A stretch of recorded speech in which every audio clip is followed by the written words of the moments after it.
मैं भी इस रिश्ते से उतना ही तंग हूँ जितना वो। खत्म करें ये सब। जेवर की बात की तो दिमाग घूम गया।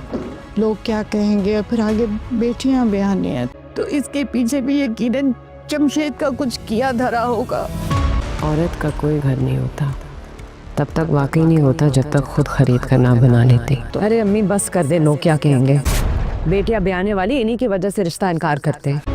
मुझ पर झूठे झूठे इल्जाम लगा रही है और आप उसके घर वालों की बातों में आके उस पर यकीन कर रही हैं। अगर मेरी बच्ची घर छोड़कर गई है।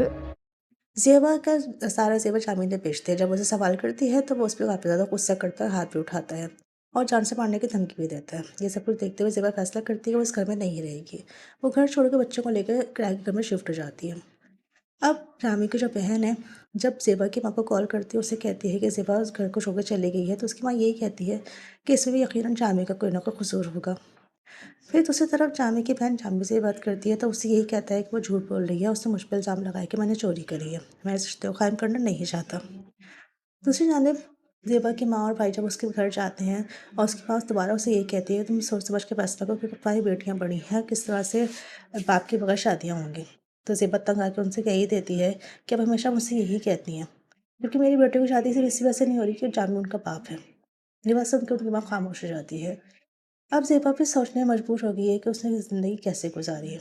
अब वो यही सोच रही है कि औरत का कोई घर भी नहीं होता, सिर्फ वो घर होता है जो खुद खरीद कर बना लेती है।